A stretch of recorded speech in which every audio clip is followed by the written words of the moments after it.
खुद को समझो। अगर आप थंबनेल पे क्लिक किए हो, ठीक है, ये वीडियो देख रहे हो, इसका मतलब ये है कि आप अपने आप को नहीं जानते। तो मैं आपको पहला ऐसा एक पॉइंट बताऊंगा जिससे आपको ऐसे पॉइंट बताऊंगा जिससे आप अपने आप को समझ पाओ। तो स्टार्ट करते हैं। पहला पॉइंट है खुद को समय दो। जितना आप अपने खुद को समय दोगे उतना आप लोग को समझ पाओगे। खुद को समय देने का मतलब क्या है? आप खुद को समय देने का मतलब ये है कि कुछ एक ऐसा टाइम पूरे दिन में 1-2 घंटा यानी 1 घंटा के आधा घंटा में आप निकाल करके अपने आप को टाइम दो कि मैं हूँ कौन, मेरा पर्पस क्या है, मेरी लाइफ में आया क्यों हूँ, करना क्या चाहता हूँ। क्या बस यही कि मैं घूमूँ टहलूँ बाइक से और बस हो गया? जॉब कर रहा हूँ, पैसा आ रहा है, खा रहा हूँ, खर्च चला रहा हूँ, बस यही सब करना है? ये सब मतलब यही सब करना है? मतलब कि खुद को समय दो। जितना आप अकेले रहोगे उतना आप अपने आप को समझोगे। जल्द अकेले रहने की कोशिश करो। अकेले रहना कोई कमजोरी ना, आप अकेले रहोगे तो मेंटली मजबूत भी रहोगे आप, उतना आप समझ भी पाओगे, आपको उतना ज्ञान भी आएगा। दूसरा पॉइंट है अपनी कमियों को पहचानो। आप अगर अपनी कमियों को पहचानना चाहते हो ना तो आपको करना क्या होगा? सुनो, आपको अगर अपनी कमियों को पहचानना तो सबसे पहले तो आपको ज्ञान लेना होगा, आत्मज्ञान लेना होगा। जितना आप आत्मज्ञान लोगे उतना सही रहेगा आपको। अपनी कमियों को पहचानने के लिए अगर किसी चीज़ में कमज़ोर हो तो देखो कि मैं उस चीज़ में कमज़ोर हूँ और अपने आप को इम्प्रूव करो। अपने आप को इम्प्रूव करोगे तो आपके लिए अच्छा रहेगा। तीसरा पॉइंट है अपनी क्षमताओं को पहचानो। अपनी क्षमताओं को पहचानना मतलब ये मैं क्या क्या कर सकता हूँ।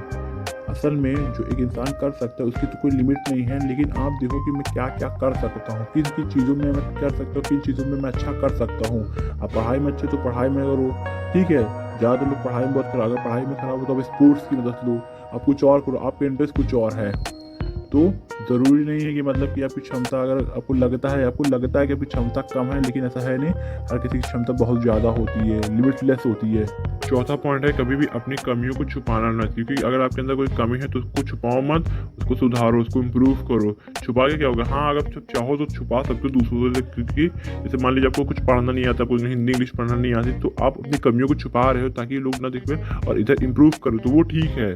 अगर इम्प्रूव कर रहे हो फिर छुपाओ तो ठीक है, लेकिन अपनी कमियों को छुपाना मत। और अगर आपको मेरी वीडियो यहाँ तक आप देख रहे हो और अगर आपको अच्छी लग रही है तो प्लीज़ इसको सब्सक्राइब करो, लाइक करो, कमेंट करो, शेयर करो। और अगर आपको किस तरह की वीडियो चाहिए आप कमेंट करो तो मैं उस तरह की वीडियो बना दूंगा। मैं आपको एक बात बता दे रहा हूँ, आपको लग रहा होगा कि खुद को जानने मतलब क्या, खुद को समझने मतलब क्या। देखो, अगर आपकी लाइफ में प्रॉब्लम्स है, और प्रॉब्लम्स तो बहुत लोगों की लाइफ में होती है, ठीक है, लाइफ में प्रॉब्लम्स है, तकलीफ है, दुख है, दर्द, अगर ये सब से है ये सब इसलिए क्योंकि आपने अपने आप को समझा नहीं। अगर आप अपने आप को समझ जाओगे ना तो प्रॉब्लम आप फिर छोड़ दोगे, प्रॉब्लम खुद ही छूट जाएगी, कुछ छोड़ने की जरूरत नहीं पड़ेगी, खुद ही छोड़ छाड़ चली जाएगी। ज़्यादा प्रॉब्लम ऐसी है। भगवत गीता में भी यही बताया गया कि अपने आप को समझो।